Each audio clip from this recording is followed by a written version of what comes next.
Well, hello there, Austin Griffiths from Carra Baptist Church. Just touching base, it's been a while since I've been able to actually do one of these relatively live catch-ups, given the COVID-19 and church life and all the rest of it. But it's time to do that now.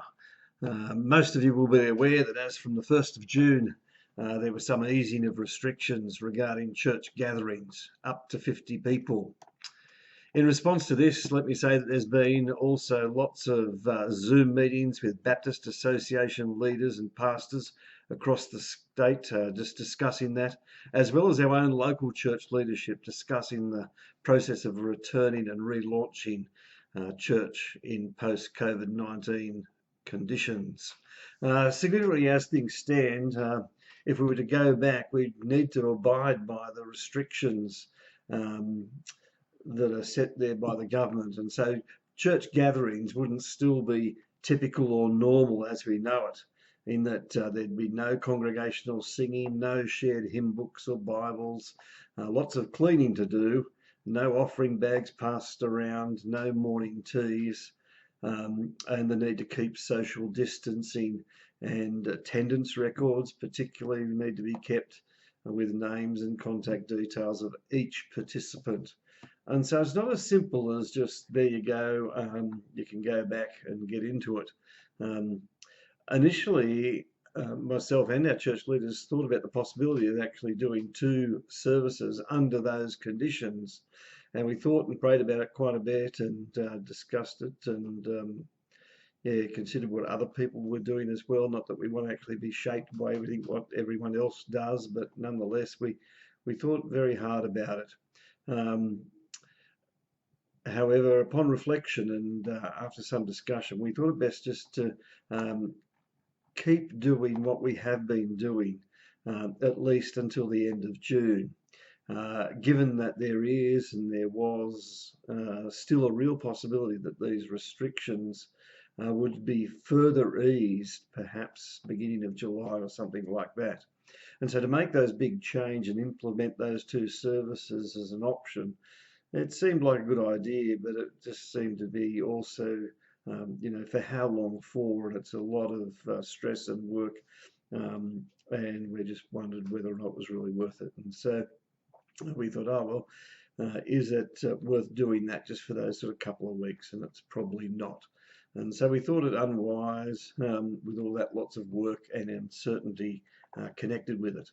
And so we are going to sort of keep going as we are at the moment, so for the next few weeks at least. And so this is the summary proposal, I guess, and it's this: that for the rest of June we'll aim to continue downloading the messages and the readings and the prayers on the Carra Baptist Church YouTube channel, as well as supplying those links on our Facebook page as well. That will be available each Sunday morning, hoping that that'll be available at least by 9:30 each Sunday morning. But they will be pre-recorded, as they have been, on the Saturday morning. And we're going to try and actually be more regular about the Saturday morning in terms of doing the pre-recording. That'll take place at about 10 o'clock at the church facility, starting this Saturday on the 13th of June. Significantly, though, that actually does provide an opportunity for up to 50 people to come along and participate in a church service of a sort. However, those restrictions that I mentioned before would need to be in place, and so there'll be social distancing, there'll be no corporate singing, and it won't be typical of what we're used to of doing church, but it'll be something. In addition, because that's a possibility to open that up for a few people, lots of people would choose not to come, and that's understandable. And we think it would be very, very advisable and appreciated if people could pre-register by message on my phone, so that we won't exceed that 50 limit on the day. Bearing in mind that that 50 actually would also include children too, although it should be noted that there'll not be any sort of specific kids ministry happening that day, and it's probably would be pretty hard for the kids to actually sort of attend, in that there wouldn't be lots of peers and no specific activities for them in those sort of abridged type of services.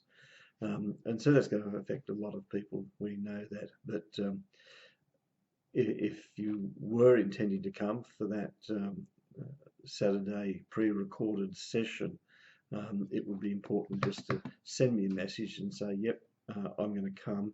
And every person needs to be sort of on that list, so that I know exactly how many people are coming on the day. The leadership also plans to meet again and review the situation again at the end of June. We also anticipate more government information regarding further restrictions to follow, whether it will be eased or whether or not there's actually sort of an outbreak and it gets cut back. We don't know what will happen really.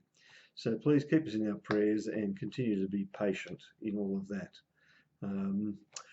I also do want to say at this point that I'm very, very conscious of just how challenging this COVID-19 season has been for individuals, for families, and indeed for churches across the state and nation and world, really.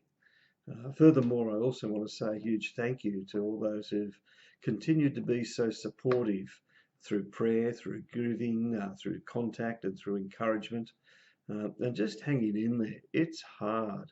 And for me personally, I confess that I found it very stressful, and it's been a struggle for me as well. But I am so thankful to God and for the way in which He's kept us going and also provided for us as a people with lots of opportunities to actually exercise our gifts and to keep spurring each other on. He's enabled us to continue, and we're very, very thankful for that. And ultimately, I'm hoping that we'll be able to grow through this and come out the other end a bit later on and be stronger and perhaps have a greater appreciation of being able to be the church and meet together as the church, that we won't take that for granted anymore. Recognising that the Lord is strong, that He is faithful, He knows what He's doing in the midst of all this mess. We can trust Him, and so we continue just to praise His name and give Him glory. And yeah, hopefully we'll catch up soon. Take care. See you on the Zoom morning tea, perhaps, on Sunday. Bye for now.